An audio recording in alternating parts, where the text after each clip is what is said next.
India கூட்டணியினுடைய தலைவர்களில் ஒருவரான திரு ராகுல் காந்தி அவர்கள் எல்லா இடங்களிலும் சாதிவாரி கணக்கெடுப்பை நடத்துவோம், அதன் அடிப்படையில் இடஒதுக்கீட்டின் அளவை உயர்த்துவோம் என்று பேசி வருகின்றார்.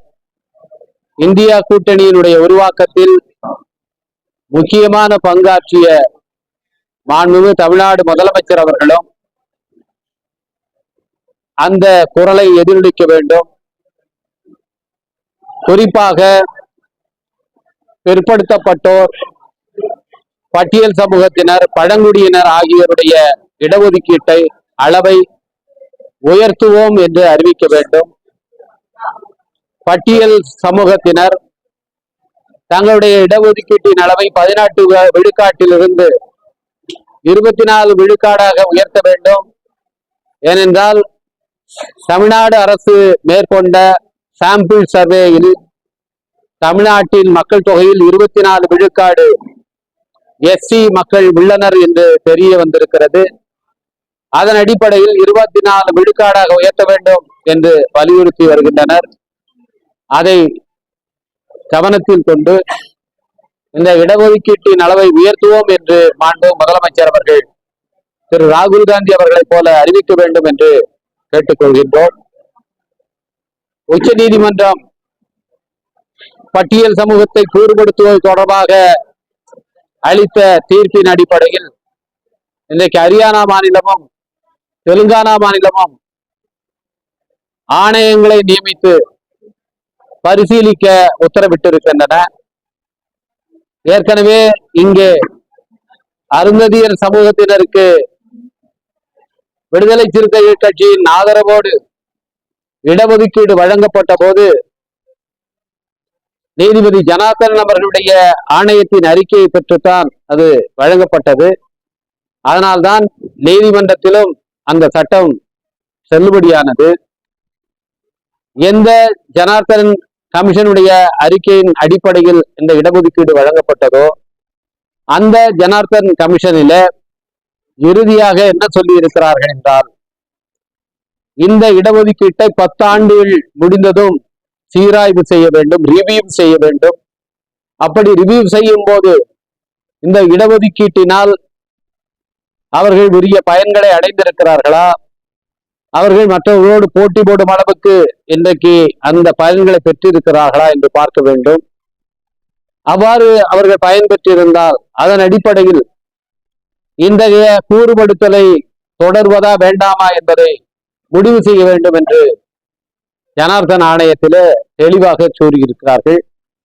எனவே ஜனார்தன் ஆணையத்தின் அடிப்படையிலேதான் இந்த இடஒதுக்கீடு வழங்கப்பட்டிருக்கிறது, கூறுபடுத்தல் செய்யப்பட்டிருக்கிறது என்கிற நிலையில் அந்த ஆணையத்தின் அறிக்கையில சொல்லப்பட்டிருக்கிற மிக முக்கியமான பரிந்துரையான 10 ஆண்டுகளுக்கு பின் அதை ரிவ்யூ செய்ய வேண்டும் என்ற பரிந்துரை ஏற்று இன்றைக்கு 15 ஆண்டுகள் ஆகிவிட்டது. எனவே இந்த நிலையில் மாண்பு தமிழ்நாடு முதலமைச்சர் அவர்கள் தமிழ்நாடு அரசின் சார்பில் ஓய்வு பெற்ற நீதிபதி ஒருவரை கொண்ட ஒரு ஆணையத்தை அமைத்து இதை பரிசீலிக்க வேண்டும் என்று வேண்டுகோள் விடுக்கின்றோம்.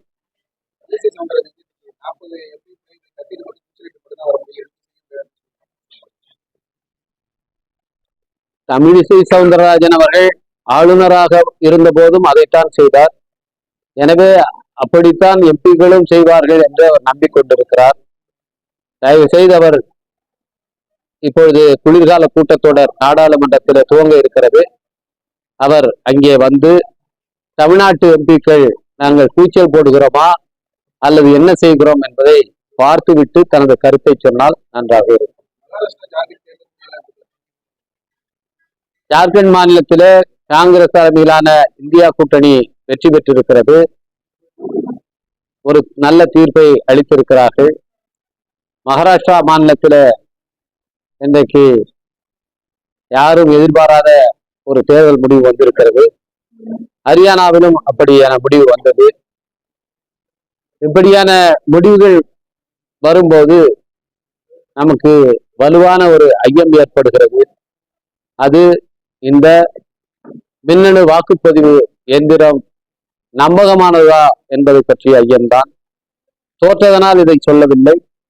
நாங்கள் நாடாளுமன்ற தேர்தலுக்கு முன்பாகவும் விடுதலை சிறுத்தைகள் கட்சியின் சார்பில் தலைமை தேர்தல் ஆணையத்திலே இதை பற்றி ஒரு நீண்ட கடிதத்தை அளித்திருக்கிறோம். எனவே அமெரிக்கா போன்ற தொழில்நுட்பத்தில் தலைசிறந்து விளங்குகிற நாட்டிலும் ஐரோப்பிய நாடுகளிலும் அவர்கள் எளிதாக இந்த வாக்குப்பதிவு எந்திரத்தை பயன்படுத்தலாம். ஆனால் அப்படி பயன்படுத்தாமல் எப்போதும் வாக்குச்சீட்டு முறையைத்தான் பின்பற்றுகிறார்கள். அப்படி இருக்கும்போது இந்தியாவிலே வாக்குப்பதிவு எந்திரத்தை நம்பியிருப்பது இனியும் நல்லதல்ல. எனவே மீண்டும் வாக்குச்சீட்டு முறையிலே தேர்தல் நடைபெற வேண்டும். ஒரே ஒரு சோதனைக்காக ஏதாவது ஒரு தேர்தலில் இடைத்தேர்தலில் நீங்கள் பாஜக வெற்றி பெறும் என்று உறுதியாக தெரிந்த ஒரு தொகுதியில் கூட வாக்குப்பதிவு மூலமாக தேர்தல் நடத்தி பார்த்தால் அப்பொழுது உண்மையாக மக்கள் என்ன நினைக்கிறார்கள் என்பது தெரிந்துவிடும். எனவே மகாராஷ்டிரா மாநில தேர்தல் முடிவு ஹரியானா மாநில தேர்தல் முடிவுகளைப் போலவே ஐயத்துக்கு இடமானதாக இருக்கிறது.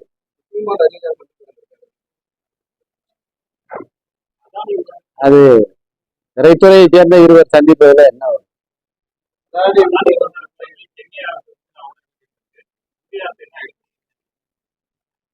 நாடாளுமன்ற கூட்டத்தொடர் 25ஆம் தேதி திங்கட்கிழமை துவங்க இருக்கிறது. அதிலே இந்தியா கூட்டணி கட்சி சார்ந்த அனைவருமே இந்த பிரச்சனையை எழுப்போம். விடுதலை சிறுத்தைகள் கட்சியும் இதை எழுப்போம்.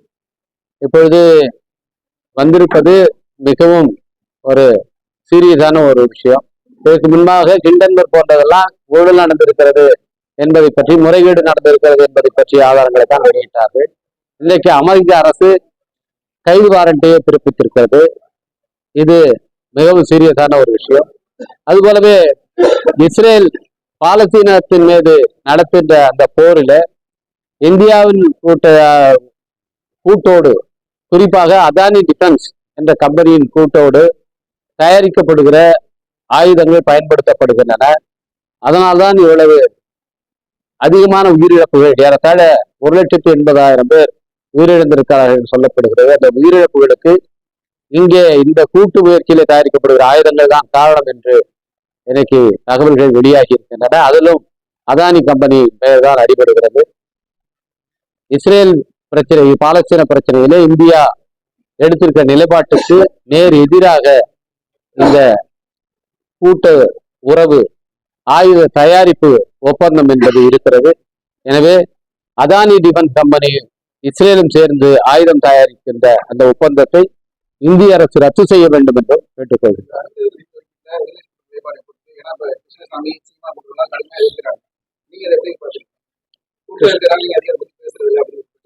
கிருஷ்ணசுவாமி, சீமான் போன்றவர்கள் எதிர்ப்பதற்கும் நாங்கள் அந்த உச்சநீதிமன்ற தீர்ப்பை எதிர்த்து சீராய்வு மனு செய்வதற்கும் வேறுபாடு உண்டு. உச்சநீதிமன்ற தீர்ப்பு 2 விஷயத்தை சொல்லியிருக்கிறது. இந்தியா முழுவதும் இருக்கிற எஸ்சி மக்களுக்கு இடையில எந்த ஒற்றுமையும் கிடையாது, அவர்களுக்கு இடையில ஒருமித்த தன்மை எதுவுமே இல்லை என்று சொல்லி இருக்கிறது. இது புரட்சியாளர் அம்பேத்கர் அவர்கள் தன் வாழ்நாள் முழுவதும் போராடி பெற்ற உரிமையை, அவர் நிலைநாட்டிய உண்மையை தகர்ப்பதாக உள்ளது. இரண்டாவது, புரட்சியாளர் அம்பேத்கர் அவர்கள் நிலைப்பாட்டுக்கு மாறாக, அவர் அரசியல் நிர்ணய சபையில சொன்ன விளக்கத்துக்கு மாறாக இன்றைக்கு மாநில அரசுகளின் கையில இந்த பட்டியலை மாற்றி அமைக்கிற அதிகாரத்தை உச்சநீதிமன்ற தீர்ப்பு கொடுத்திருக்கிறது. இது இரண்டுமே புரட்சியாளர் அம்பேத்கர் அவர்களுடைய நிலைப்பாட்டுக்கு எதிரானது மட்டுமல்ல, அரசியல் சட்டத்துக்கும் எதிரானது. எனவேதான் அதற்கு நாங்கள் சீராய்வு மனு தாக்கல் செய்தோம். இது எதிர்காலத்தில் ஒட்டுமொத்தமாக எஸ்சி மக்களுடைய அனைத்து இடஒதுக்கீட்டு உரிமையை பறிப்பதிலே கொண்டு போய் நிறுத்தும். அத்தகைய ஒரு மோசமான நிலை வருவதற்கு முன்பாக இந்த தீர்ப்பை மாற்றி அமைக்கிற ஒரு சட்ட திருத்தத்தை ஒன்றிய அரசு கொண்டு வர வேண்டும் என்று நாங்கள் இந்த கூட்டத்தொடரில் விடுதலை சிறுத்தைகள் சார்பில் வலியுறுத்துவோம்.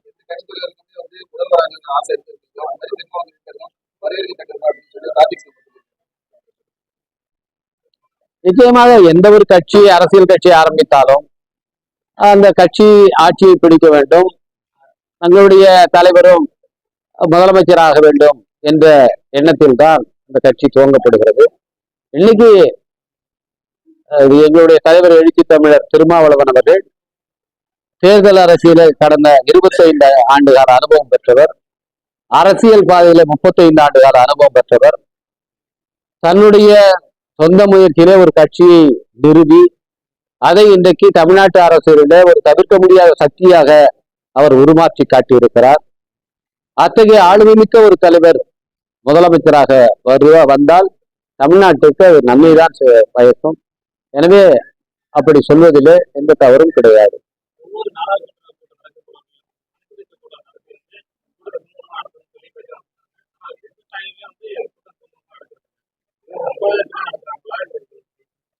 இது ஒரு மரபுக்காக கூட்டப்படுகிற கூட்டம் தான். நாளைய தினம் அந்த கூட்டம் அங்கே டெல்லியில கூட்டப்படுகிறது.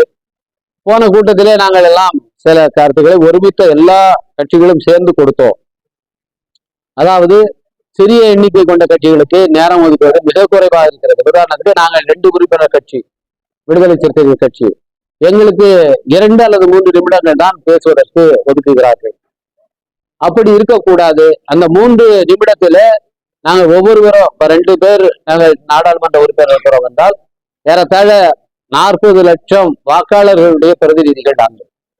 அப்போ எங்க பிரச்சனைகளை, எங்க தொகுதி பிரச்சனைகளை, இந்த மாநிலத்துடைய பிரச்சனையை பேச வேண்டும்.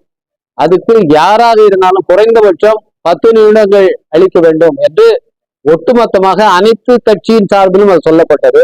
அவர்களும் பரிசீலிக்கிறோம் என்று சொன்னார்கள். ஆனால் 2 நிமிஷத்துக்கு மேல கொடுக்க மாட்டேன் என்கிறார்கள். மரபுக்காக ஒரு கூட்டத்தை போட்டு அதுல எடுக்கிற முடிவு கூட நிறைவேற்றுவதில்லை. இன்னைக்கு நாடாளுமன்றத்தையே பாரதிய ஜனதா கட்சி மதிப்பது கிடையாது. எனவே அவர்கள் இந்த மரபுகளை மதிப்பார்கள் என்கிற நம்பிக்கை உங்களுக்கு கிடையாது.